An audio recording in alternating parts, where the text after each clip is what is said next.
BK, DI, sama JA dak berkutik saat diamankan di Polda Sumsel. Tiga lanang ini ditangkap oleh anggota unit 5 Subdit Jatantas Polda Sumsel di parak rumahnya karena terlibat aksi pembobolan minimarket di Talang Kramat Banyuasin.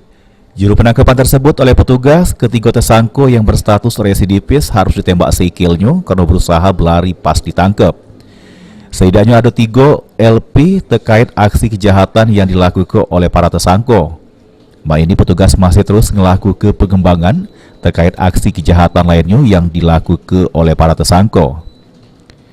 Juru aksinya para tersangka galak ngerusak CCTV di lokasi kejadian. Selanjutnya mereka ngembek sejumlah barang-barang jero minimarket, diantaranya rokok sama susu.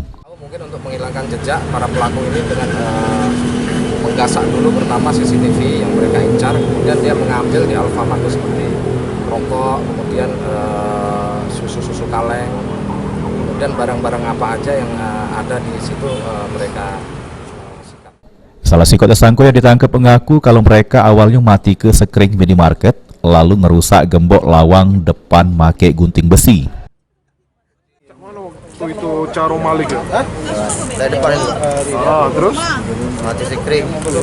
Mati sekringnya. Sudah itu? Tak gunting besi.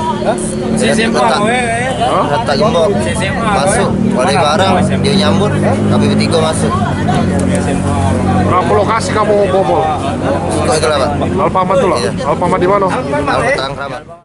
Selain 3 tersangka ini, polisi ini masih memburu sikok lagi pelaku yang jadi rewang ketiga tersangka yang ditangkap.